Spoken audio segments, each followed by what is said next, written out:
ಆತ್ಮೀಯ ವಿದ್ಯಾರ್ಥಿಗಳೇ ಹಾಗೂ ಶಿಕ್ಷಕ ಮಿತ್ರರೇ, ತಮ್ಮೆಲ್ಲರಿಗೂ ವಿದ್ಯಾರಾಜ್ ಕನ್ನಡ ಟ್ಯುಟೋರಿಯಲ್ ಯೂಟ್ಯೂಬ್ ಚಾನಲ್ಗೆ ಸ್ವಾಗತ, ಸುಸ್ವಾಗತ. ಇವತ್ತಿನ ತರಗತಿಯಲ್ಲಿ ನಾವು 10ನೇ ತರಗತಿಯ ಪ್ರಥಮ ಭಾಷೆ ಕನ್ನಡದ ಪಂಪ ಮಹಾಕವಿ ಬರೆದಿರುವ ಕೆಮ್ಮನೆ ಮೀಸೆ ಒತ್ತೇನೆ ಎಂಬ ಪದ್ಯದ ಪ್ರಶ್ನೋತ್ತರಗಳನ್ನು ತಿಳಿದುಕೊಳ್ಳುವ ಪ್ರಯತ್ನವನ್ನು ಮಾಡೋಣ. ಅದಕ್ಕೂ ಮೊದಲು ಯಾರಾದರೂ ನನ್ನ ಚಾನಲನ್ನು ಮೊದಲ ಬಾರಿಗೆ ವೀಕ್ಷಣೆ ಮಾಡ್ತಾ ಇದ್ದರೆ ದಯವಿಟ್ಟು ನನ್ನ ಚಾನಲನ್ನು ಸಬ್ಸ್ಕ್ರೈಬ್ ಮಾಡಿಕೊಂಡು ನಂತರ ಮುಂದಿನ ವಿಡಿಯೋಗಳನ್ನು ವೀಕ್ಷಣೆಯನ್ನು ಮಾಡಿ. ಹಾಗಾದರೆ ಬನ್ನಿ ಮಕ್ಕಳೇ, ಪಂಪ ಮಹಾಕವಿ ಬರೆದಿರುವ ಕೆಮ್ಮನೆ ಮೀಸೆ ಒತ್ತನೆ ಎಂಬ ಪದ್ಯದ ಪ್ರಶ್ನೋತ್ತರಗಳನ್ನು ತಿಳಿದುಕೊಳ್ಳೋಣ. ಅದಕ್ಕೂ ಮೊದಲು ಪಂಪ ಮಹಾಕವಿಯ ಪರಿಚಯವನ್ನು ಮಾಡಿಕೊಂಡು ನಂತರ ಪ್ರಶ್ನೋತ್ತರಗಳ ಕಡೆಗೆ ಗಮನವನ್ನು ಹರಿಸೋಣ. ಬನ್ನಿ, ಪಂಪ ಮಹಾಕವಿ. ಪಂಪ ಇವರು ಕನ್ನಡದ ಶ್ರೇಷ್ಠ ಕವಿಗಳಲ್ಲಿ ಒಬ್ಬರಾಗಿದ್ದು, ಇವರು 1902ರಲ್ಲಿ ವೆಂಗಿ ಮಂಡಲದ ವೆಂಗಿಪಳು ಎಂಬ ಅಗ್ರಹಾರದಲ್ಲಿ ಜನಿಸಿದರು.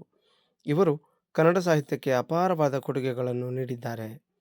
ಇವರು ರಚಿಸಿರುವ ಪ್ರಮುಖ ಕೃತಿಗಳೆಂದರೆ ಆದಿಪುರಾಣ, ವಿಕ್ರಮಾರ್ಜುನ ವಿಜಯಂ, ಇದಕ್ಕೆ ಪಂಪ ಭಾರತ ಎಂಬ ಇನ್ನೊಂದು ಹೆಸರು ಸಹ ಇದೆ.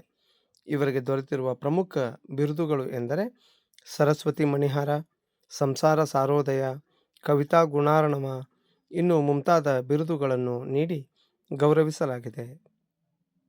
ಇದು ನಿಮಗೆ 3 ಅಂಕದ ಪ್ರಶ್ನೆಯಾಗಿ ಪರೀಕ್ಷೆಗೆ ಬರುತ್ತೆ ಮಕ್ಕಳೇ. ಆದ್ದರಿಂದ ಈ ಪಂಪಕವಿಯ ಪರಿಚಯವನ್ನು ಸಹ ನೀವು ನೋಡಿ ನೆನಪು ಮಾಡಿ ಗುರ್ತು ಮಾಡಿ ಇಟ್ಕೊಳ್ಬೇಕಾಗುತ್ತೆ. ಹಾಗಾದರೆ ತಡ ಯಾಕೆ ಮಕ್ಕಳೇ, ಬನ್ನಿ ಕೆಮ್ಮನೆ ಮೀಸೆ ಒತ್ತನೆ ಎಂಬ ಪದ್ಯದ ಪ್ರಶ್ನೋತ್ತರಗಳನ್ನು ತಿಳಿದುಕೊಳ್ಳೋಣ. ದ್ರೋಣನು ಪರಶುರಾಮರಲ್ಲಿಗೆ ಏಕೆ ಬಂದನು? ದ್ರೋಣನು ಪರಶುರಾಮರಲ್ಲಿಗೆ ದ್ರವ್ಯವನ್ನು ಬಿಡಲು ಬಂದನು. ದ್ರೋಣನು ಎರಡನೇ ಪರಶುರಾಮರ ಬಳಿಗೆ ಬಂದನು.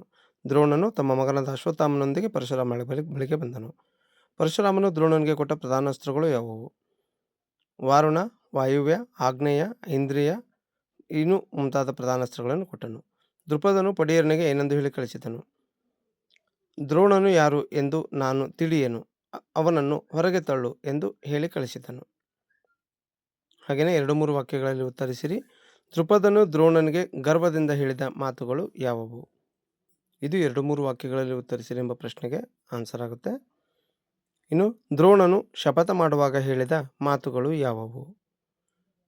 ಇದು ಸಹ ನಿಮಗೆ 2 ಅಂಕದ ಪ್ರಶ್ನೆಯಾಗಿ ಬರುತ್ತೆ.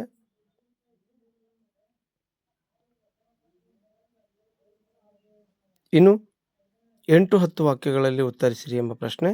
ದೃಪದನಿಗೂ ದ್ರೋಣನಿಗೂ ನಡೆದ ಸಂಭಾಷಣೆಯನ್ನು ಸಂಕ್ಷಿಪ್ತವಾಗಿ ಬರೆಯಿರಿ. ಇಡೀ ಪದ್ಯದ ಸಾರಾಂಶವನ್ನು ಇಡೀ ಪದ್ಯ ಅಲ್ಲ, ಮೊದಲನೇದ ಒಂದು ವಚನವನ್ನು ಬಿಟ್ಟು ಉಳಿದ ಸಾರಾಂಶವನ್ನೆಲ್ಲ ನೀವು ಬರೀಬೇಕಾಗುತ್ತೆ. ಇದನ್ನು ನೋಡಿ ಓದಿ ಇಟ್ಕೊಂಡ್ರೆ ನಿಮಗೆ ಬರೆಯೋದಕ್ಕೆ ಈಸಿ ಆಗುತ್ತೆ. ಸ್ಟೋರಿ ಚೆನ್ನಾಗಿದೆ.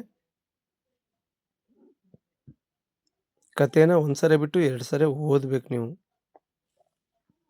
ಅದ್ರ ಜೊತೆಗೆ ಇದೇ ಪದ್ಯದ ಒಂದು ಹಾಡನ್ನು ಸಹ ನನ್ನ ಚಾನಲಲ್ಲಿ ಹಾಡಿ ಬಿಟ್ಟಿದ್ದೇನೆ, ಕನ್ನಡದಲ್ಲೇ ಹಾಡು ಬಿಟ್ಟಿದ್ದೇನೆ. ಅದನ್ನು ಸಹ ಕೇಳಿಕೊಂಡ್ರೆ ನಿಮಗೆ ಆನ್ಸರ್ ಬರೆಯೋಕ್ಕೆ ಇನ್ನೂ ಈಸಿ ಆಗುತ್ತೆ.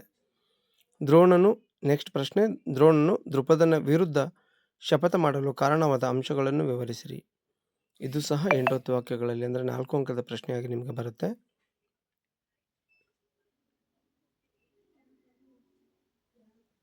ನಿಮಗೆ ಇದೇ ಪದ್ಯದ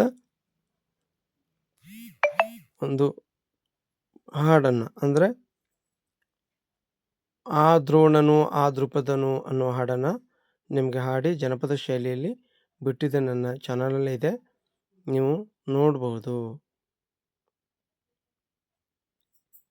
ಆ ದ್ರೋಣನು ಆ ದೃಪದನು ಬಾಲ್ಯದಲ್ಲಿ ಒಟ್ಟಿಗೆ ಸೇರಿ ಬೆಳೆದರು ಕೂಡ ದ್ರೋಣನನ್ನು ಅಪಮಾನಿಸಿದ ದೃಪದನು ನೋಡ. ಈ ಶೈಲಿಯಲ್ಲಿ ನಾನು ಹಾಡನ್ನು ಹಾಡಿ ನನ್ನ ಚಾನಲಲ್ಲಿ ಬಿಟ್ಟಿದೆ ನೋಡಿ, ಲಿಂಕ್ ಇದೆ, ಅದನ್ನು ನೀವು ನೋಡಿಕೊಂಡ್ರೆ ಗೊತ್ತಾಗುತ್ತೆ.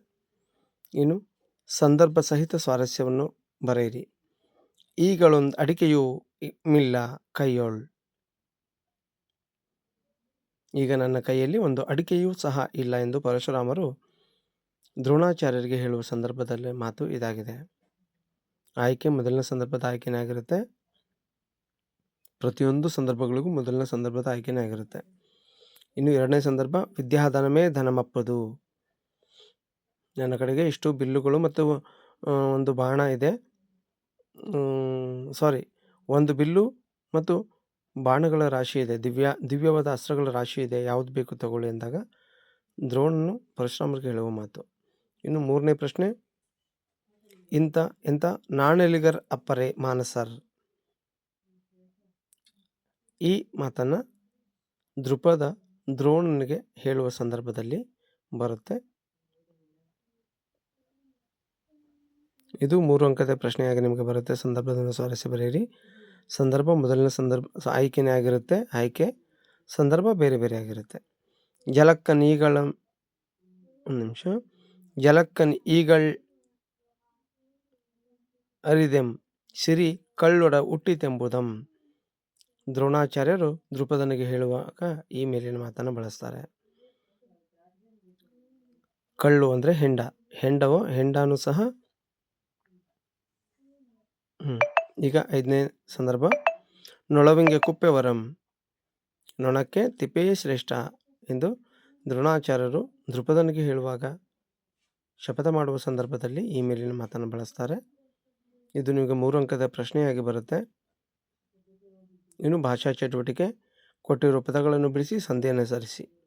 ವಲ್ಕಲಾವೃತ ಸವರ್ಣ ದೀರ್ಘ ಸಂಧಿ, ದ್ರವ್ಯಾರ್ಥಿ ಸವರ್ಣ ದೀರ್ಘ ಸಂಧಿ, ನಿಮ್ಮರಸ ಲೋಪಸಂಧಿ, ಮದೋನ್ಮತ್ತ ಗುಣಸಂಧಿ, ಕಳ್ಗುಡಿ ಆದೇಶ ಸಂಧಿ. ಕಳ್ ಪ್ಲಸ್ ಗುಡಿ. ಕಳ್ ಅಂದರೆ ಹೆಂಡ,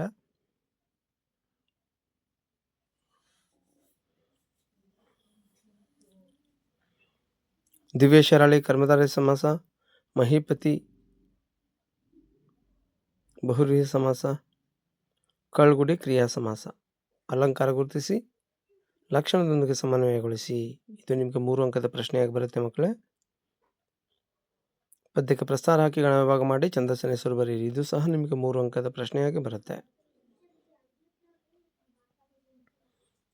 ಇನ್ನು ಬಿಟ್ಟ ಪದ್ಯಭಾಗವನ್ನು ಪೂರ್ಣಗೊಳಿಸಿ ಬರೆಯಿರಿ. ಇದು 4 ಅಂಕದ ಪ್ರಶ್ನೆಯಾಗಿ ನಿಮಗೆ ಪರೀಕ್ಷೆಗೆ ಬರುತ್ತೆ.